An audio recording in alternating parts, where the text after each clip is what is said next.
Hi everyone. A couple of days ago, I sat down with England and Aspire captain Jon Bolding.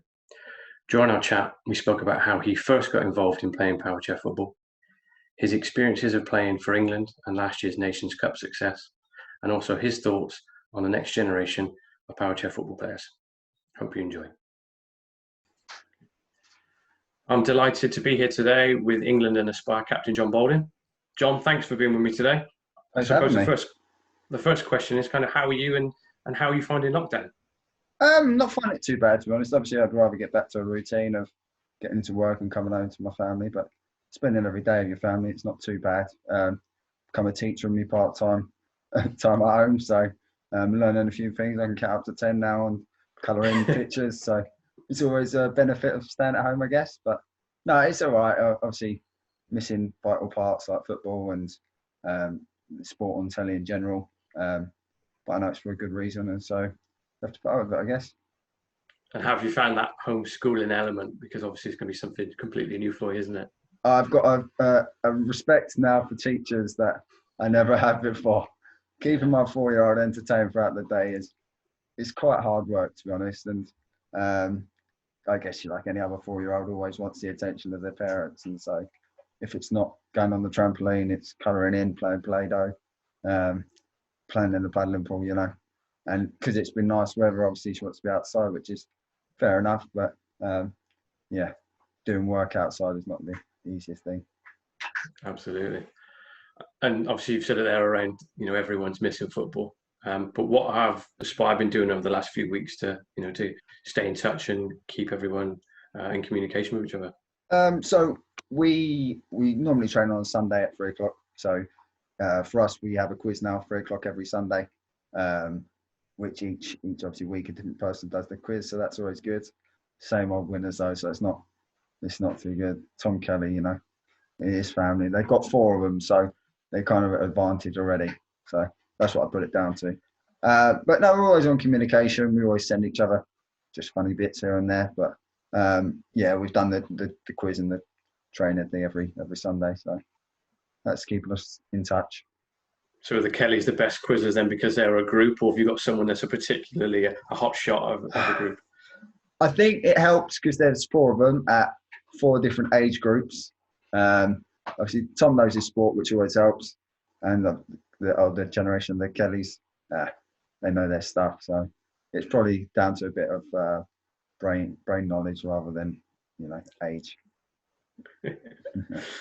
Great stuff. Okay, so obviously before we talk about the anniversary of the Nations Cup, which is coming up next week, I wanted to talk to you a little bit about your background and your history of playing Powerchair football. So obviously for those that don't know, how old were you when you first started playing? I was around 13, 14 when I started playing. Growing up, I obviously always loved sport, and I used to play football for Wimbledon, but they were just like it's a disabled team, but I used to play in my leg braces and walking around and stuff. So basically, I wouldn't say I played. I stood on the pitch, and if the ball came to me, then great. But other than that, I would never touch the ball, And my family always took me because they knew I loved football, and it was the closest thing I could get to play, basically. And then one day at school, I got a letter for a tournament at Stanmore in Watford. And that was by the Middlesex FA. They put that together. And I went there, tried it out. I started with Nikki Baker. She was there as well. And yeah, from there, obviously, Aspiring was created, and kind of the rest it's been crazy since then. I've had so much fun and been to so many different countries over the years playing the sport. And obviously, the early years were developing the sport. So when I started, it was a massive football, a lot bigger than what it is now. Car tyres for bumpers. And yeah, like I say, it was developed over the years. We had to go to Atlanta to agree a set of rules, because obviously each country were playing to their own set of rules. France were playing with a basketball. So, America were playing to American football kind of rules where you could block each other and stuff. So it was that was where the sport was put in stone, how we were going to play. And then from then on, it was about developing the chairs. And thankfully now we've got equipment and footballs that allow us to be as close as we can to the real game. I suppose really it is in a short space of time, kind of the contrast between when you started playing to now. The differences are quite stark, isn't it, in terms of the progress that's been made within the game? That's for me, like a lot of new people that have come into the sport over the last year, 2 years, maybe don't see how much the game's progressed over them 2 years, because obviously we're up to a certain stage now where it's really great, and obviously we've got video stuff and streaming and that, which when I see it from when I very first started, from that to now, it's like I could never dreamed of what it has become over that period of time. So for me, it's incredible, like where we are at now. And to be honest, I can't see where the next thing is, but obviously there will be, because it's transition, and so yeah, I'm looking forward to where we're going in the future with it. Yeah, absolutely. And I suppose obviously when the game started to develop and establish here, Aspire were one of the first clubs to set up, and you put together a team that, certainly within the first few years of the game being established and league competition being in place, you were very, very successful. Yes, yeah, very much so. Like I say, Aspire, I think, was one of the first teams that were created, and yeah, we had a great group of players at that stage, with the equipment that we had as well. Yeah, we had very successful times in the early years of the sport. I can't remember exactly how many back-to-back Premier League wins we got, but yeah, we were very successful and had a few good end of season presentations during that period, a bit that way. Yeah, I bet. And I suppose for that, do you have any particular a particular memory or a season or anything that stands out for you? I couldn't tell you the exact seasons and stuff, but because there are so many great years throughout the whole thing. But we had Steve Pearson as coach, which he taught me a lot throughout the time that we were together. Obviously playing with Stevie Pearson and Bobby back in the day, obviously Kitcher in the younger times. We had Nicky at the back. There was a lot of good times, and yeah, it's just the only real memory that stands out is when we were celebrating at the hotel and I was being sick everywhere, So definitely enjoyed the end of season presentations, and the celebrations that came afterwards. Yeah, after a long hard season. I've kind of forgot what they're like at the moment, so hopefully next year we can be celebrating something. Superb. I suppose you alluded to it earlier on, but from being part of the England setup, you've essentially been part of that squad since an England team was created, haven't you? Yes, I guess it's a benefit of mine that I haven't had to force my way into the squad, because it was there when I was created, and so I was picked from a handful of probably about 5 players to fit in a 5-man team. So lucky at the stage that I did start, and that was a question I don't always get asked, but some people ask me, when did you get an England squad? And it's kind of like I kind of didn't. It just, when I started playing it, I then created it at that time.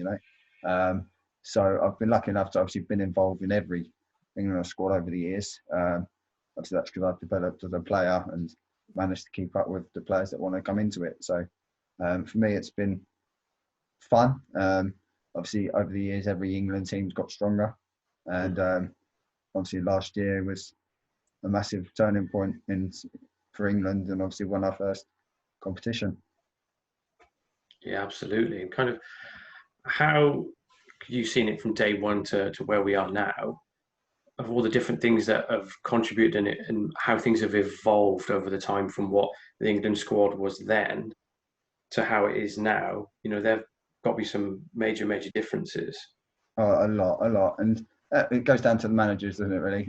You always get your managers that want to play certain ways. Obviously, we had Alan for a long amount of time, and we played some great football over that period. But then, obviously, we got to a few finals, and unfortunately, we lost. But then when Colin came in, Colin's obviously a massive football man, as everyone knows. And he just brought in this new formation and some more different tactics that no other manager had really thought of. obviously that's bringing out the goalkeeper and involving him in the game. Before he got involved, obviously it would be 3 outfield players and 1 goalkeeper that pretty much don't come out of the box. But he revolutionised the game, I believe, in what he's done. And unfortunately, we carried it out to a certain extent in the World Cup in Florida, but we didn't fully commit that we should have. And after an extra year or two's training behind us and a bit more help within psychological side of things, it allowed us to take that next step, which we've done in Finland. And yeah, the results are there to be shown to everyone, really. Absolutely. And I suppose talking about Finland, what kind of, when I instantly say to you, Finland and the Nations Cup, what are your overriding memories from that competition? Goosebumps straight away off. I'm getting them right now, to be fair. It's mad. It is mad. Like I say, like we just said, I've been involved in so many England squads, and you go into every tournament with, oh yeah, this is the best squad we've ever had.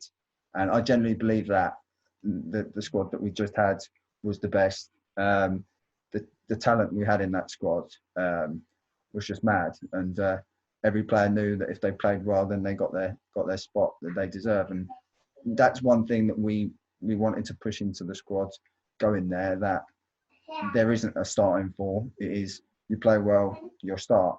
And everyone knew that because we have respect for what talent each player brings. And as the tournament goes, obviously, you come up against France and we lost, which obviously we didn't expect, but we didn't play well enough.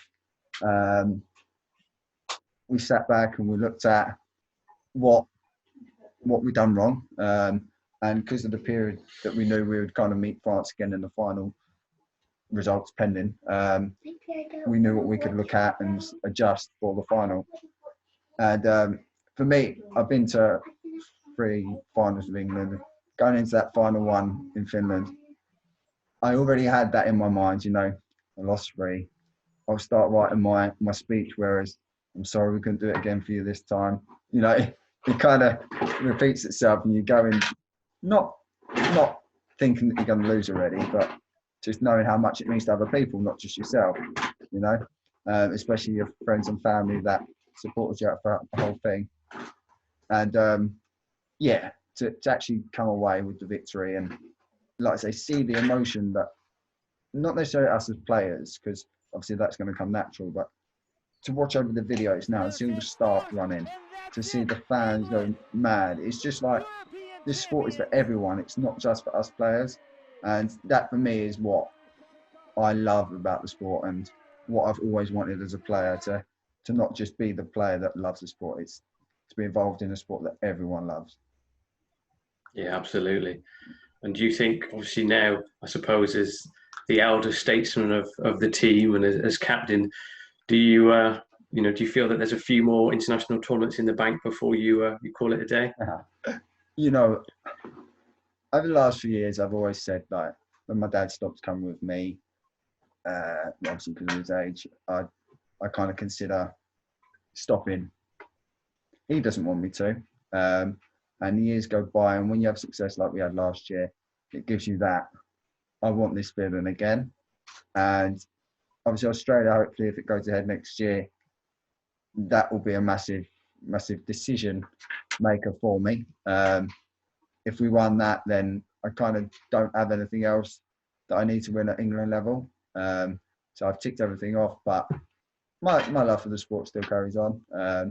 And so it does make me appreciate every tournament now, because I am the older one. Obviously my daughter's getting older, and I want to be there for her when she needs us, me.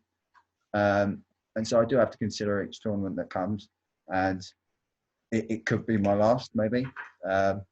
Hopefully not, but it does make you appreciate it more and enjoy it a lot more.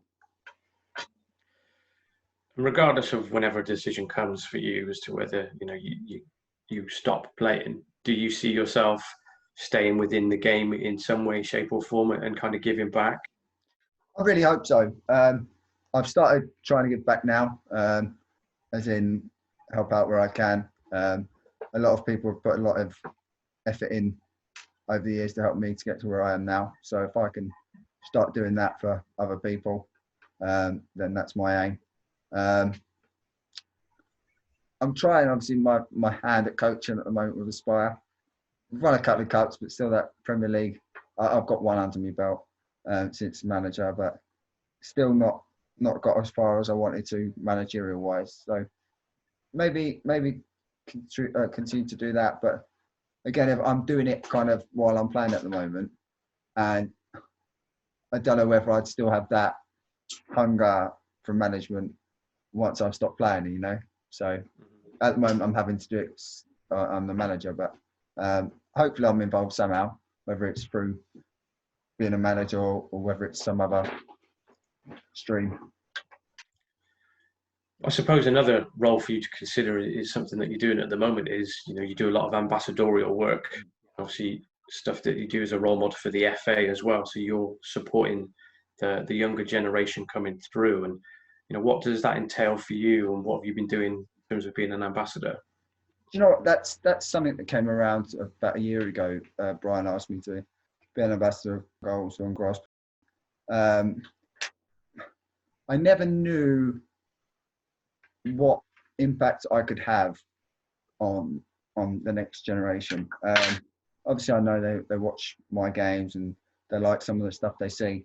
But having the last 3 weeks that I have, phoning kids and speaking to their parents, is just gave me so much pleasure, because, like I say, I didn't know the influence that I could have. I know they knew who I was, but to actually speak to them and see the joy on their face and see the joy it brings to their parents, not necessarily from what I'm telling them, but seeing the kids' face light up, the joy that it brings to the parents is just something that is really high on what I want to continue to do, because it's given me a lot of, I don't know what the word is, but a joy is obviously a massive thing. The joy it's given me just to do that for young kids, and hopefully the next future England player, if they can say along the line that it was me that helped them get to where they have, then I've done my job as far as that is concerned. Yeah, absolutely. And some of the stuff that we've seen recently, it shows it's actually been a really great initiative and a great project. So, you know, long may that continue, and certainly in these times where, you know, people and players aren't able to see their friends and to actually get in a chair and play. So, you know, credit to you for doing that. So thank you. Speaking about kind of, you know, the younger players and that younger generation, when you see some of the players in their, you know, mid-teens and late teens playing, how do you feel about that? You know, does it give you optimism for the future? And do you think that we've got the next generation coming through? Do you think that we've got some promising players within that group? Definitely, we have got some very talented players, and the great thing is that the ones that I've been speaking to, there's so much out there for them now to progress. When I was their age, there was nothing. Now there is so many talented coaches for a start. There's so many courses that the managers can go on, obviously, to then improve their players. There's talent pathways, which there was never before. There's so much footage online, which there wasn't before. And that's one thing that I always encourage kids to do. Like us, if we want to, when we were younger, we want to be like Beckham, we want to be like whatever. And that's because you'd watch them week in, week out. Now, if someone wants to be me, there's so much footage online of me that they can just watch and learn certain things that I do that then would hopefully help them become a better player when they get back on the pitch again. But this is great times for them to do that. If any player comes to me and says, "Oh, I want to be a winger for England," I'll say, "Well, just go and look at Marcus Harrison. You know, there's so much talent in that boy. Just watch what he does and learn from him." And yeah, it goes with anyone. If you want to be a goalkeeper playing in our formation, you go to Chris. You know, there's so much footage of people in our position, especially the England squad. Obviously, everyone wants to be part of that. You have to study in what we do best, really, and the Euros shows a lot of that, really. Absolutely. And I suppose linked to that, then, what would that be kind of your main advice to young players today? Would be just to try and learn as much as possible and watch and take in things and maybe ask questions and and things like that to help develop them? Yeah, there's so much to watch, and training is so important. I know kids just want to play when they're young, but training is so important, and there's no point going to training doing the things that you do best, because clearly you're good at doing them. So my advice to everyone that I've spoken to is go to train. Well, firstly, look at any footage that you may have had previously of your games. See what necessarily you didn't do well, and just go to training and learn it, because everyone's got a great side of spinning and a weaker side of spinning. It's basically like a left foot on a right foot, and the only way to get better is to practice the stuff that you're rubbish at. And so, yeah, that along with the video footage, going to training and working on the weaker side of things is definitely my advice to any prospect player. Fantastic. Lovely. Brilliant, Jon. Well, I'd just like to finish up with some quick fire questions, if that's okay with you. Go for it. Okay. So the first question is, what is your favourite club? What? Powerchair Football Club? Well, it could be Powerchair or it could be Running Game, or both. Well, it's Arsenal, but it's not really the greatest team, Fantastic. Favourite player, both obviously Running Game, but also in Powerchair game as well. Running Game, David Beckham.